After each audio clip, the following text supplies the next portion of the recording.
on Oblivion by Morian Zemis.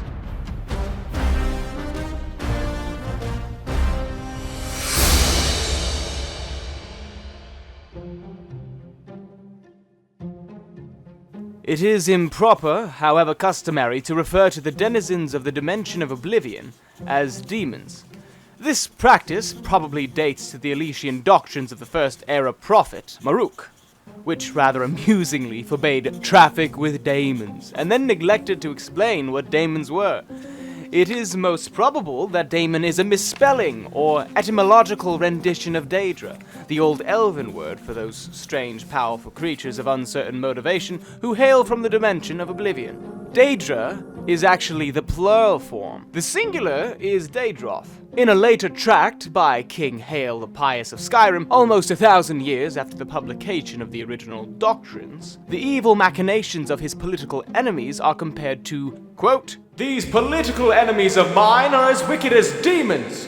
Their depravity equals that of sanguine itself. They are as cruel as Boethia, calculating as Molag Bal, and as mad as Shegarath." Hael the Pious thus long-windedly introduced 4 of the Daedra lords to written record. But the written record is not, after all, the best way to research Oblivion and the Daedra who inhabit it. Thus, those who traffic with demons, or daemons, seldom wish it to be a matter of public account. Nevertheless, scattered throughout the literature of the First Era are diaries, journals, notices for witch burnings, and guides for Daedra slayers. These I have used as my primary source material. They are at least as trustworthy as the Daedra lords I have actually summoned and spoken to at length. Apparently, Oblivion is a place composed of many lands, thus the many names for which Oblivion is synonymous. Cold Harbor, Quagmire, Moonshadow, etc. It may be correctly supposed that each land of Oblivion is ruled over by one prince. The Daedra princes, whose names appear over and over in ancient records, though this is not an infallible test of their authenticity or explicit existence, to be sure, are the aforementioned Sanguine, Boethia, Molag Bal, and Shegarath, and, in addition, Azura, Mephala, Clavicus Vile, Vernema, Malakath, Hormeus or Hermaeus or Hormeus, or Herma. There seems to be no accepted spelling. Mora, Namira, Yigalag, Nocturnal, Meherunas, Dagon, and Perite, or Perite.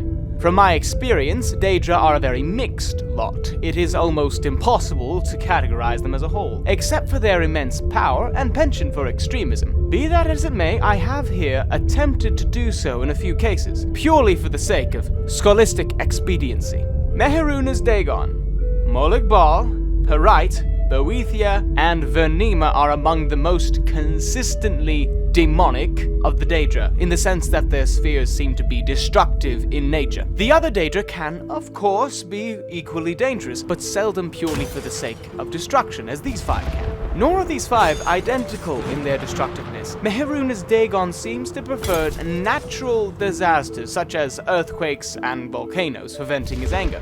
Molag Bal elects the employment of other Daedra, and Boethia inspires the arms of mortal warriors.